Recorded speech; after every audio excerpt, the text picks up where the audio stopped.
પ્રશ્ન ક્રમાંક 6 માન્ય શ્રી રાજેન્દ્રસિંહ રાઠવા। માન્ય અધ્યક્ષશ્રી, હું આપના માધ્યમથી માન્ય મંત્રીશ્રી પાસે જાણવા માંગુ છું કે સરકાર હસ્તકની વીજ વિતરણ કંપનીઓમાં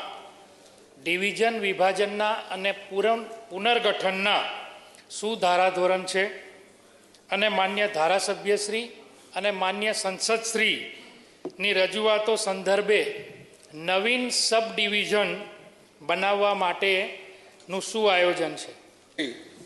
છોટા ઉદેપુર જિલ્લાના નવીન સબ ડિવિઝન કચેરીઓ બનાવવા ધારાસભ્યશ્રી અને સંસદ સભ્યશ્રી દ્વારા કરેલી રજૂઆત માન્ય અધ્યક્ષશ્રી માન્ય રાજેન્દ્રસિંહભાઈએ છોટા ઉદેપુર શહેર અને છોટા ઉદેપુર ગ્રામ્ય અલગ અલગ કચેરી કાર્યરત કરવા માટેની એમની રજૂઆત હતી અને માન્ય અધ્યક્ષશ્રી આ શક્ય છે અને આગામી જ્યારે બોર્ડ મિટિંગ આવે એટલે તમારી આ વાત છોટાપુર અને તેજગઢ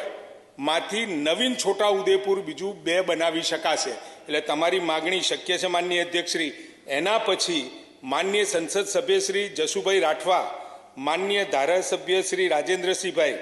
એમને કવાટ સબ ડિવિઝનનું વિભાજન કરી અને 2 બનાવવાની જે વાત હતી માન્ય અધ્યક્ષશ્રી, એટલે કવાટમાંથી કવાટ 1 અને કવાટ 2 એ 2 બની જશે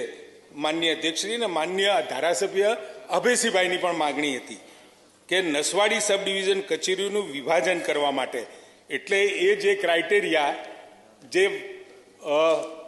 22,000નો છે વસ્તીનું ધોરણ, તો એ 22,000 કનેક્શનવાળો જે વિષય છે માન્ય અધ્યક્ષશ્રી એની અંદર 150%થી વધારે હોય તો કરી શકીએ, પરંતુ માન્ય અધ્યક્ષશ્રી 22,000 જ્યારે હોય ત્યારે બીજું સબ ડિવિઝન આપણે બનાવીએ એ વખતે પણ એ સબ ડિવિઝનનો કાર્યભાર 22,000નો હોવો જોઈએ, પરંતુ આ 39,000 છે એટલે એ શક્ય નથી। પરંતુ માન્ય અધ્યક્ષશ્રી જે મેં 6 પેરામીટર્સ કહ્યા એ 6માંથી 5માં એ સંતોષાય છે, એટલે આ બાબતની વિચારણા કરી શકાય અને યોગ્ય લાગશે તો વિચારણા કરી અને એ પણ આપી શકાશે માન્ય અધ્યક્ષશ્રી।